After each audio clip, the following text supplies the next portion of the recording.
두 손을 모으고 기도를 시작하는데 갑자기 손이 흔들리기 시작했고 입에서 저도 모르게 방언이 터져나왔습니다. 그때부터는 제 의지와 상관없이 충만하게 기도를 했고 온몸이 열기로 뜨거웠고, 참 신기한 것은 성령을 받고 제가 한 40년 동안 피우던 담배를 끊은 것입니다. 제가 43년을 피웠어요, 담배를. 할렐루야, 예수 그리스도 이름으로 간증하겠습니다. 재작년, 그러니까 2021년 그 연말에 그 장모님이신 이순복 부친께서 천안으로 이렇게 이사를 오셨는데, 천안으로 장모님께서 이사를 오신 뒤에는 교회 출석을 권면하셨지만 사업상 제가 바쁘기도 하고 사실은 신앙에 대해서 잘 모르기 때문에 별게 관심 없이 그렇게 한 2년 정도의 시간이 지났습니다. 그러던 중 2022년 12월 연말인가요? 천안교회 그 송년식 식사 모임에 제가 이렇게 초대를 받았습니다. 저희 가족들하고 같이. 그동안 여러 차례에 걸쳐서 가족들에게 이제 계속 권면을 받았기 때문에 더 이상 뿌리칠 수가 없어서 그날은 식사하고 인사라도 드리려고 아내와 같이 식사 모임에 참석을 했습니다.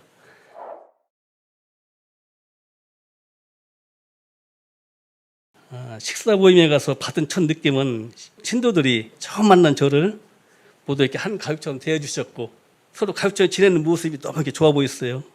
그리고 식사 후에 교회 가서 차 한잔 하자는 이야기를 듣고 부담스럽기도 하고 거절하고 싶었지만 사실은 저도 모르게 얼떨결에 따라오고 말았습니다. 그리고 차를 마시는 동안에 목자님을 비롯해서 여러분들이 신앙생활이 얼마나 좋고 또 얼마나 중요한 것인가 이야기해 주실 때 아내인 책임이 자매가 제일 먼저 생각이 났습니다.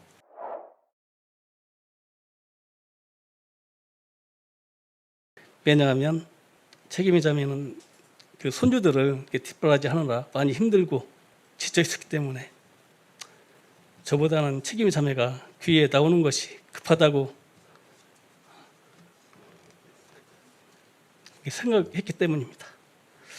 그날 대화를 나누면서 인상적이었던 것은 신앙생활을 하는 대부분의 자녀들이 너무나 잘 자라고 있다는 그런 이야기를 들은 것입니다. 우스운 이야기를 하나 하자면 목자님께 아내인 책임의 자매를 소개해달라고 상 밑으로 목자님한테 제가 손을 이렇게 한번 해줬어요. 아무튼 그날 대화를 나누면서 손주들과 함께 교회에 출석하는 것도 괜찮겠다는 생각을 하고 집으로 왔습니다.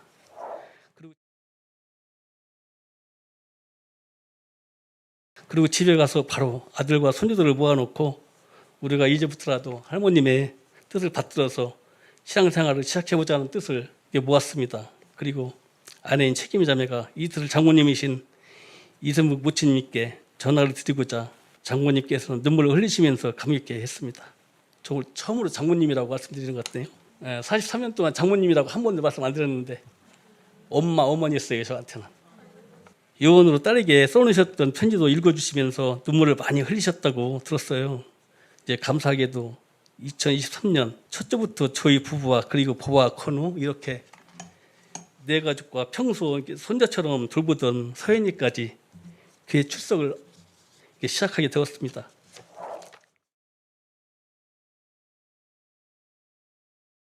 사실 저 개인적으로는 참예수교회 출석은 처음이었지만 이상하게도 교회에 대한 거부감은 없었고 예배와 기도 모든 것들이 그저 편안하게 느껴졌습니다.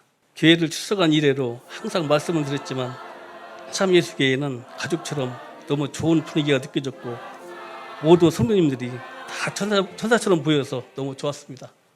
교회 출석을 시작한 지 얼마 후에 목자님께서 구도자 교육을 해야 한다고 해서 부담스럽긴 했지만 이것도 신앙생활하는 하나의 과정이라고 생각하고 꾸준히 참석을 했습니다. 기독교에 대해서 생소한 저를 위하여 목자님께서는 쉽게 그리고 재미있게 설명을 해 주셨습니다. 땀나네요.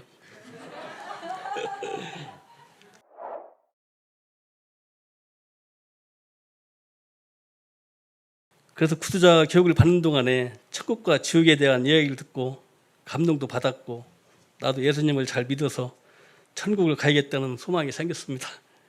그리고 교회를 출석하고부터 집에서 드리던 제사를 그만두게 되었습니다. 원래 아내가 힘들어하기도 했고 또 교회를 다니면서 제사를 드릴 수는 없었습니다.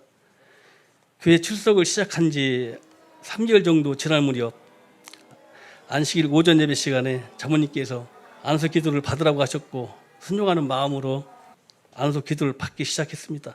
한 3번 정도 안수 기도를 받을 때쯤으로 기억이 납니다.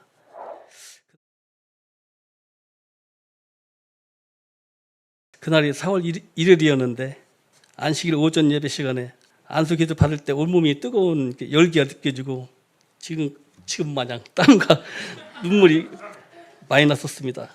그 미미하지만 이상한 소리도 제가 냈던 것 같습니다.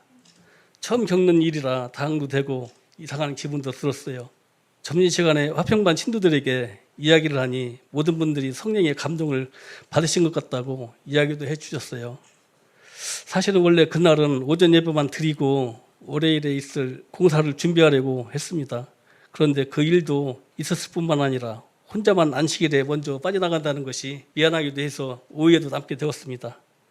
화평반과 분반 예배를 드리고 담소를 나누는 중에 화평반실에 목사님이 들어오셔서 지금부터는 자비반 성경 공부를 해야 한다고 하셔서 다들 밖으로 나가려고 하는데 갑자기 목사님이 저를 붙잡고서 형제님도 성경 공부 참석하시죠 라고 하셔가지고 얼떨결에 네 알겠습니다 하고 참석을 하게 되었습니다. 처음 참석하는 자비반 성경 공부 시간이었지만 성경을 공부한다는 것이 좋았습니다.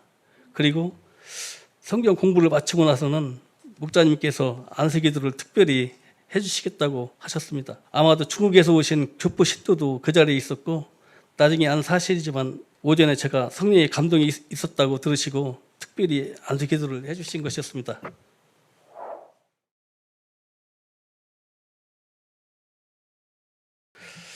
두 손을 모으고 기도를 시작하는데 갑자기 손이 흔들리기 시작했고 입에서 저도 모르게 방언이 터져나왔습니다. 그때부터는 제 의지와 상관없이 충만하게 기도를 했고 온몸이 열기로 뜨거웠고 땀과 눈물로 포목이 된 채 충만하게 기도를 했습니다.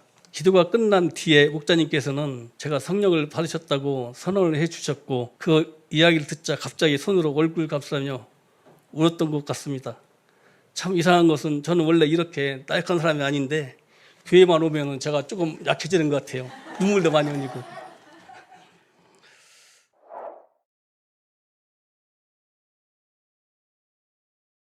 왜 이렇게 참을 수 없을 정도로 눈물을 이렇게 흘렸는지 알 수가 없었습니다.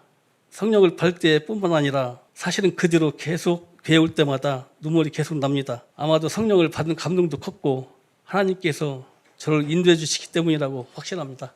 그날 교회에서는 성령 받은 것을 축하해 주시기 위해 이미 집에 가 계시던 장모님을 비롯해서 온 가족을 교회로 다시 불렀고 케이크를 준비해서 온 성도님들이 진심으로 축하해 주셨습니다. 장모님은 너무 기분이 좋으셨는지 집까지 추실 정도셨습니다.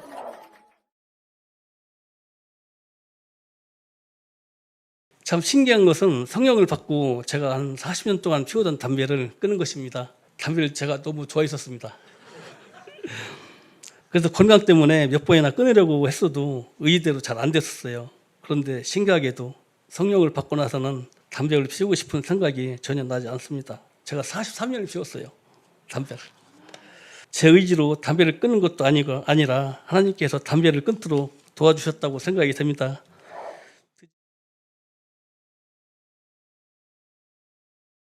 드디어 5월 14일에 전 성도님들이 축하해 주신 가운데 세례를 받았습니다.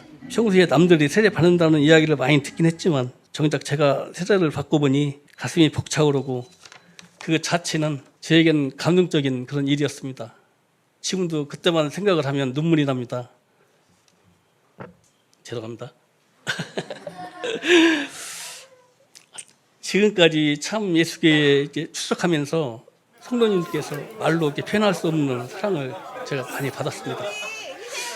지금 저에게는 교회 생활을 하는 것이 생활화되었고 세상의 그 어떤 즐거움보다 큰 기쁨을 교회에 올 때마다 느끼게 됩니다. 앞으로 천국 가는 그날까지 열심히 신앙생활을 하겠습니다. 또한 성도님들은 저에게는 모두가 천사이십니다. 이 모든 영광을 하나님께 드리고 지금까지 저를 위해서 기도해 주신 가족들과 성도님들께 진심으로 감사를 드립니다. 이것으로 간증을 마치겠습니다. 네, 사랑합니다. 할렐루야.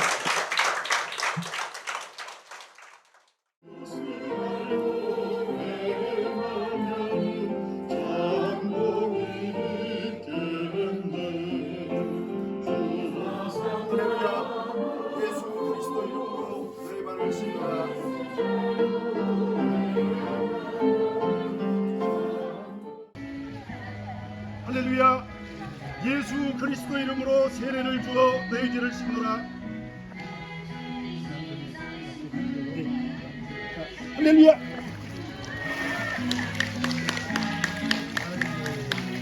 할렐루야.